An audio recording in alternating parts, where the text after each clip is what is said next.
Hi guys! So, for today's vlog, ayan, ang saya-saya ko na naman kasi Friday na naman. Siyempre, looking forward na naman tayo sa ating weekend. So, ayan, papakita ko sa inyo itong Cow Beauty Soap na color blue.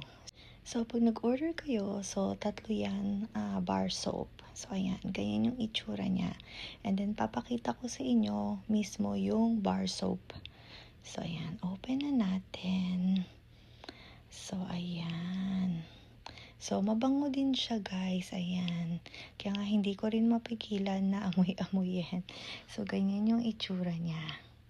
So, hindi ko na malayan na umulan pala guys. So, ayan. Tingnan nyo naman, makulimlim sa labas.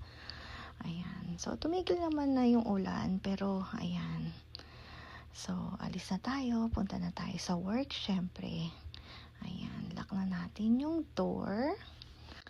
So, ayan. Tingnan nyo naman, medyo umaambon-ambon na naman. So, ayan. Sabay kami ni G-Style. Syempre, pumasok. Ayan. Tingnan nyo naman, Pero, okay nga yun, guys. Kasi umulan. So, ayan. Hinatid ko na si G-Style sa work. At, ayan. Antay ko lang yung time ko. At natapos na naman ang 8 to 9 hours of work. So, sinabi ko G-Style na mag-ramen kami. So, syempre dito kami sa aming favorite restaurant or ramen house. Ayan.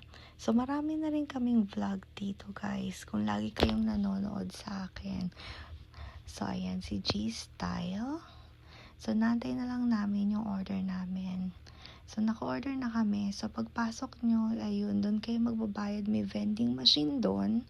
At ibibigay nyo yung ticket doon sa staff. So, ayan yung ramen na in-order namin. So, sabay kami. Ayan, kami lang ni G-Style. Si Kuya Jiro kasi may pasok. So, kami lang ni G-Style ang nag-dinner dito sa paborito naming ramen house. So, ayan, nilalagyan na ni G-Style ng mga spices yung ramen niya. So, ayan, napakasarap talaga dito guys. Talagang authentic yung ramen nila. Kaya talagang dito kami laging pumupunta. Dahil malapit lang din ito sa bahay namin. So, ayan. At doon sa likod ni G-Style banda, kukuha ka doon ng water. Nandun na rin yung mga baso or yung glass para kumuha ka ng water. So, ayan, kain na tayo guys. So, nagpa-additional pala si G-Style ng quail eggs. Ayan. So, mura lang naman yung additional. Hindi naman siya ganun kamahal. Kaya nga lagi kami nagpupunta dito. So, ayan, tingnan nyo si G-Style. Nagpipicture na ng kanyang ramen. So, hindi na niya pinicturean yung sa akin kasi nga parehos naman kami.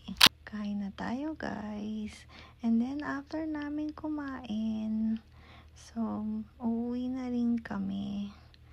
So, ayan. Hindi pa rin kami natapos mag-video at i-share yung aming picture. Ayan, tingnan nyo si G-Style. Hindi pa rin kumakain. So, ayan, ganyan yung itsura nung ramen house na kinakainan namin. So, maliit lang siya, guys. So, ayan, tingnan nyo naman, napakalinis, diba? So, sa harap ninyo sila magluluto. So, and then, after namin kumain, ayan, medyo traffic, Ayan.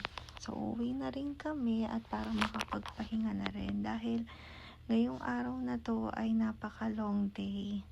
So, ang daming gawain sa work pero at least Friday na. So, makakapagpahinga na rin ng 2 days. But usually naman, hindi naman kami nagpapahinga. Talagang lagi kaming nasa galaan. So, alright guys. Thank you guys for watching. Bye guys.